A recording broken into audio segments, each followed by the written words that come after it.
matter what happened. And if you can't find me, you can't have me.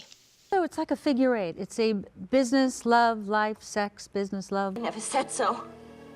But you wanted them.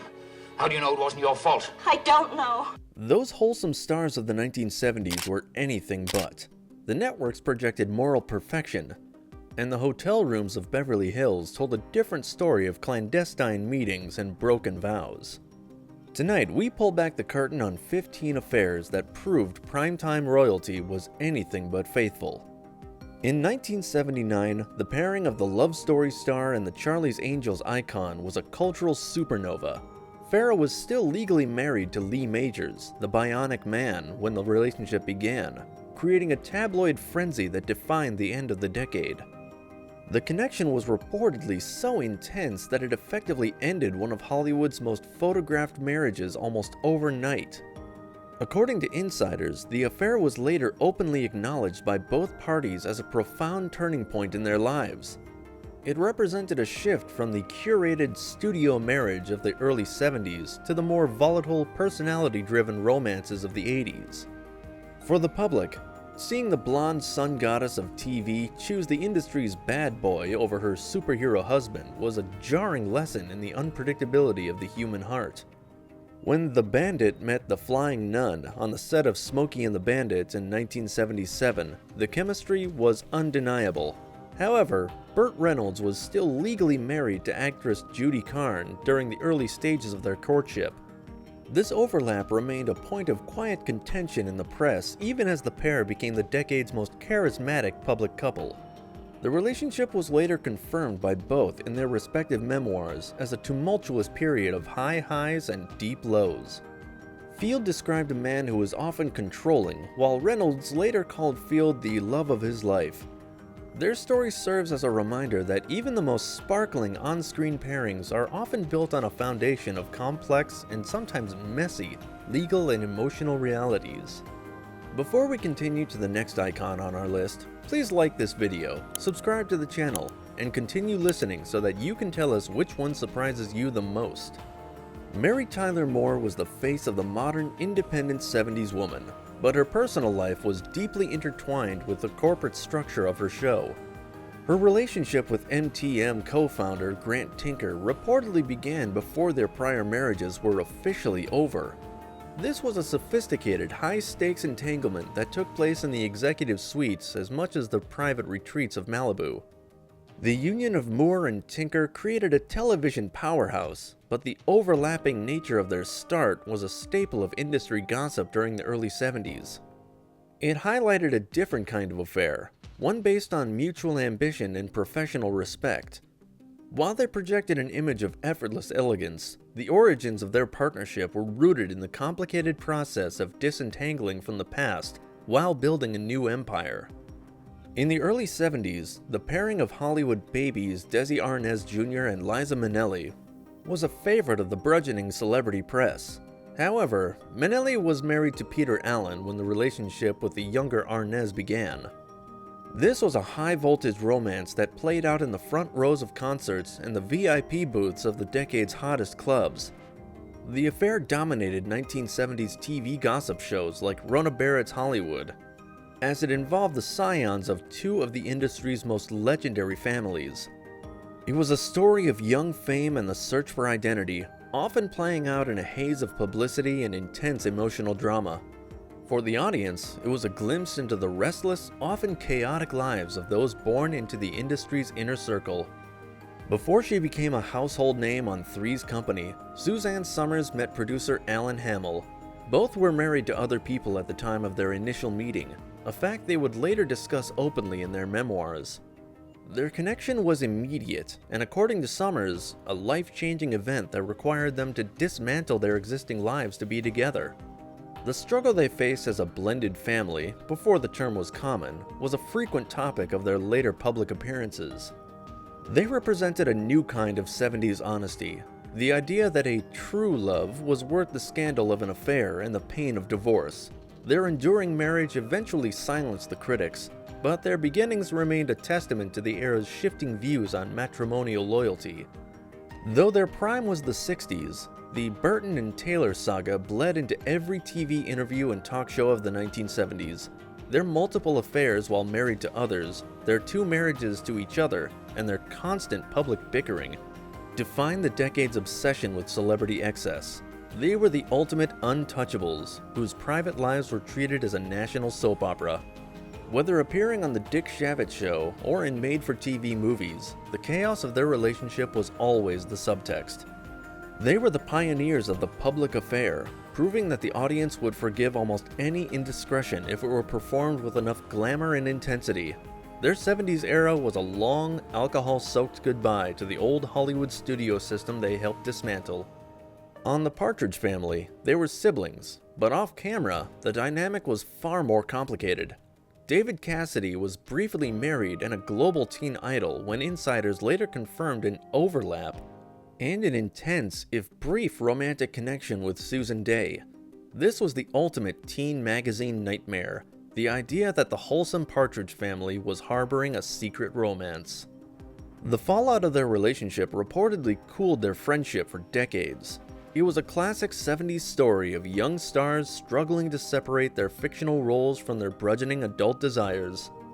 For the fans, the later confirmation of their closeness was a bittersweet revelation that the sunshine pop image of the show had a much darker, more complicated underbelly. The relationship between a then-married Don Johnson and a very young Melanie Griffith was a widely reported scandal that would likely have been viewed much differently today.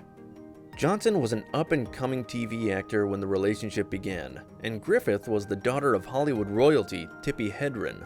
Their union was a whirlwind of 70s excess and early fame. Later acknowledged as a formative and chaotic period for both, their relationship involved multiple marriages to each other and a permanent place in the gossip columns. They were the quintessential 70s rebels, ignoring the traditional rules of the industry in favor of a volatile public passion. Their story was a precursor to the Brat Pack romances of the following decade, marked by a lack of restraint and a disregard for public opinion. For 11 seasons of MASH, the chemistry between Alan Alda and Loretta Swit was a cornerstone of the show. Alda was famously married throughout the entire run, projecting an image of the committed feminist family man. Yet one of the most persistent on-set affair rumors of the decade involved Hawkeye and Hot Lips Houlihan. While never confirmed by either party, the rumors were fueled by their obvious mutual attraction and the close-knit nature of the cast. In the context of 1970s morality, the idea that the show's moral center might be Strang was a topic of endless fascination. It remains one of the era's great unsolved mysteries, a testament to the power of on-screen chemistry to convince an audience of a private reality. The saga of RJ and Natalie was the ultimate 70s TV movie come to life. Their first marriage, their affairs with others, their high-profile divorce, and their 1972 remarriage were the subject of constant discussion on talk shows and in fan magazines. They were the embodiment of Hollywood glamour, yet their lives were marked by a restlessness that the public found hypnotic. Every TV interview of the era seemed to touch on their second chance at love.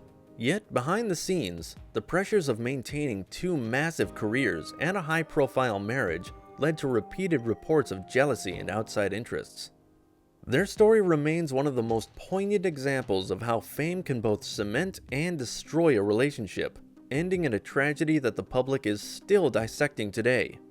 The 1970s was a decade of transition, and these stories are just the beginning. If you're enjoying this retrospective, click the like button to help other fans of the era find this documentary. Now, back to the secrets of the soundstage. As the voice of Charlie and the angel Kelly Garrett, Forsyth and Smith were symbols of ABC's 70s dominance. Forsyth was married during the early years of the show, but rumors of a connection with Smith were a gossip column staple. The idea that the mysterious benefactor was involved with his top agent was a narrative the public was eager to believe. While the rumors never reached the level of a confirmed scandal, they highlighted the intense scrutiny placed on the Charlie's Angels cast. In an era where Jiggle TV was characterized for being superficial, the public looked for deeper, more scandalous stories behind the scenes. This rumored entanglement represented the quintessential 1970s workplace romance, played out on a global stage. Patrick Duffy was the good brother Bobby Ewing on Dallas, a show that thrived on infidelity and betrayal. In the late 70s, Duffy was married when his relationship with actress Linda Pearl began. This was a revealed years later situation that added a layer of irony to Duffy's role as the moral anchor of the Ewing family. The affair, acknowledged much later, was a reminder that even the nice guys of primetime were subject to the same pressures and temptations as their villainous counterparts. For the audience of the late 70s, the Ewing family's drama was entertaining because it felt like a heightened version of reality. A reality that, as it turned out, was sometimes mirrored in the lives of the actors themselves. On Dallas, J.R. and Sue Ellen Ewing had perhaps the most toxic marriage in television history. Off-screen, Larry Hagman was a devotedly married man, but insiders later described a period of Dallas-era indiscretions that began in the late 70s. While his relationship with Gray was primarily one of deep, lifelong friendship, the line between their characters and their real lives was often blurred by the press. Hagman's own later admissions regarding his lifestyle during the show's peak painted a picture of a man who fully embraced the larger-than-life persona of J.R. Ewing. While his marriage to his wife, Madge, survived the decade, the reports of his off-screen behavior added a layer of danger to his public image that only made the character of J.R. more compelling to the viewership. In the mid-70s, John Travolta was the rising star of Welcome Back, Kotter. He began a high-profile relationship with Diana Hyland, who was significantly older and married at the time they met on the set of The Boy in the Plastic Bubble. Their connection was heavily discussed in the TV press as a non-traditional romance that defied the typical Hollywood narrative. Tragically, Hyland passed away from breast cancer in 1977, with Travolta at her side.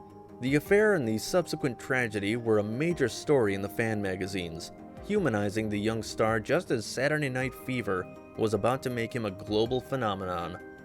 It was a story of a deep, if complicated, love that played out under the sympathetic eye of a captivated public.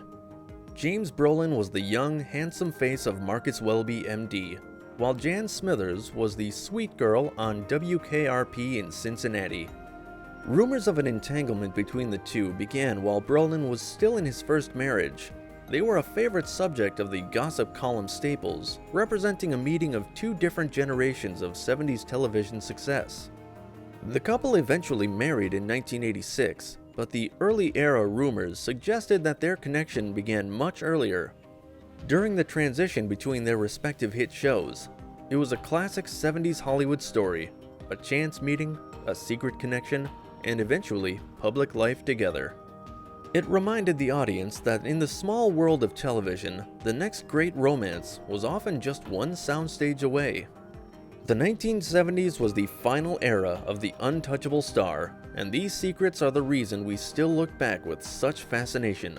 They humanize the icons we once thought were perfect, and remind us that even in the golden age of television, the most compelling dramas were the ones happening when the cameras stopped rolling.